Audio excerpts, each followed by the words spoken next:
तबरे लूटन भैया सब बताओ। सब ठीक ठाक हो? अपने बताओ तू। हमारो ठीक ठाक हो। एगो मालिक कमी हो जान जी काहे रे कोनो पटत नहीं सका रे। कहाँ एको माल लोग तड़ीसन और माल माल घूम तड़ी तोरा माले नहीं चलू रे। तोरा ऐसन थोड़े बा हमार माल बाड़ी सका तुम्हें नु कहत रे मार घूम तड़ीसन मत तड़ी तो कहम ना वहीं छिनरू खूब घूमते बाड़ी से तोहरा मिलते नहीं किसी को झाट में तड़ा घूम तड़ी तो पटावल हो जात कोनो के माने वहीं छिनरू रोड पर घूमी तो कोनो के पटा ले रे अपने नु कहत रे के मार घूम तड़ीसन ताप रे सरवा झाट नो चारे इसका रे तू वहीं छिनरू खूब चन्हा खवा देखो ने को मालावती है बड़ा झकास लगती है रे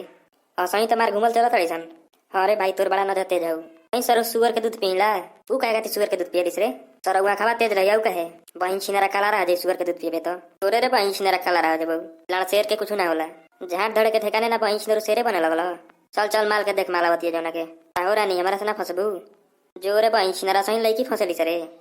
देखा करे जा तोरा से बहुत प्यार करेला अमन ऐसे मुत्तिया ना तू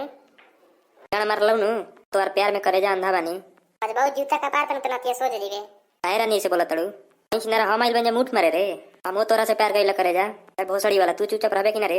हमारा नामा तू प्यार करला सरऊ तो वहीं छिनरू खाली तुम्हें पटाइबो ये हमारी ये चुपचाप रह तू अभी करे जा हम तोरा से बहुते प्यार करेला हो दोनों रहिया पहले हटा सन त जूता बाजे लगबो असन ऐसे काहे बोला तड़ू तोरा से प्यार करेला नु हम करवा दी तोरा के प्यार है हम करे वहीं से झाट नो चल बने रे कबले तुहे बोला तड़े तू चुपचाप रह त पीटा हूं लगबे जान जी है हम तोरा से बहुते प्यार करेला करे जा तोहरा बिना मर जिम हम तू हमारी अणवा बिना ना मर जीबे बहिन छिनरू हो करे जा हम तोरा से बहुते प्यार करेला। अरे नतिया हम कब तोनी के मिल गनी कि तू हमरा से प्यार करला सरे तोनी के हमरा भेटे नहीं के बोले तोनी के प्यार करला हमरा से तबड़ा के जो तोरा सका भगला से ना तोनी के रहिया पर हटला से ना रे आई लव यू बोल दो चल जाइम लगा था तोरा जूता खाए के मन कर देले बा यही से कबले तू टंकी कइले बड़े देखा जान ऐसे मत बोला भाई दिलवा में तुहे खाली बाड़ू बुझा गलवा